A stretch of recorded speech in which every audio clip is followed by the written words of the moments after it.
ამბობთ ხოლმე უცხოურ სიტყვებს? კარგია? როდესაც უცხოურად საუბრობ, უცხოური სიტყვები უნდა თქვა. აბა იქ სხვანაირად არ გამოვა. როცა უცხოეს ელაპარაკები, უცხოური სიტყვები უნდა უთხრა, მაგრამ როდესაც ჩვენ ერთმანეთში ვსაუბრობთ, ჩვენ უნდა ვეცადოთ, რომ უცხოური სიტყვები არ გამოვიყენოთ. უნდა ვეცადოთ, რომ ქართულად ვისაუბროთ. გამართულად, უნდა გაუფრთხილდეთ ჩვენს ენას. ჩვენს ენაზე მხოლოდ ჩვენ ვსაუბრობთ, ქართველები. ახლა წარმოიდგინეთ, რამდენი სახელმწიფოა, რომ ერთ ენაზე საუბრობენ. სიტყვაზე მაგალითად, ავსტრალიაში ხუამხელა ქვეყანაა, მთელი კონტინენტია. მათ თავისი ენა კი არ აქვთ. ისინი ინგლისურად საუბრობენ. ბატონო? ხო და ხო, გინდათ სამხრეთ ზოგან ესპანურად საუბრობენ, ხო, ზოგან იტალიურად საუბრობენ, ზოგან ინგლისურად, ზოგან გერმანულად, ზოგან ფრანგულად. ზოგ ქვეყანას თავისი ის არ აქვს, ენა არ აქვს. და ჩვენ ქართველებს გვაქვს ისეთი ენა, რომელზედაც მხოლოდ და მხოლოდ ჩვენ ვსაუბრობთ. და ეხლა წარმოიდგინეთ,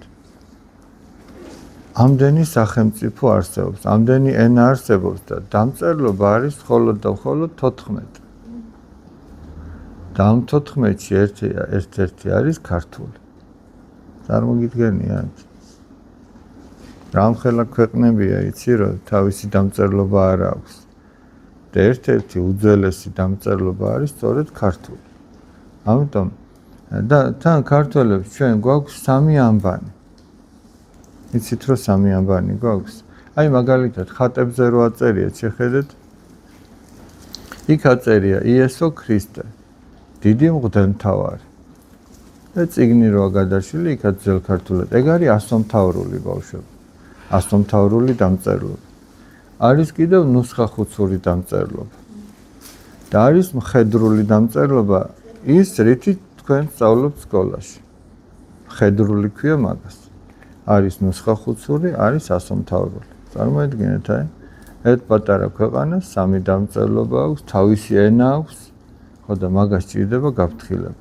თქვენ თუ არ გაუფრთხილდით, მაგას თქვენს მაგივრად სხვა ვერ გაუფრთხილდეთ. თქვენ უნდა თქვენს მეტყველებაში ეცადოთ ხოლმე, რომ თუ რამე საუბარში უცხოური სიტყვა შეამჩნიეთ ერთმანეთს, უნდა უთხრათ სიყვარულით და თქვენც უნდა გაითვალისწინოთ.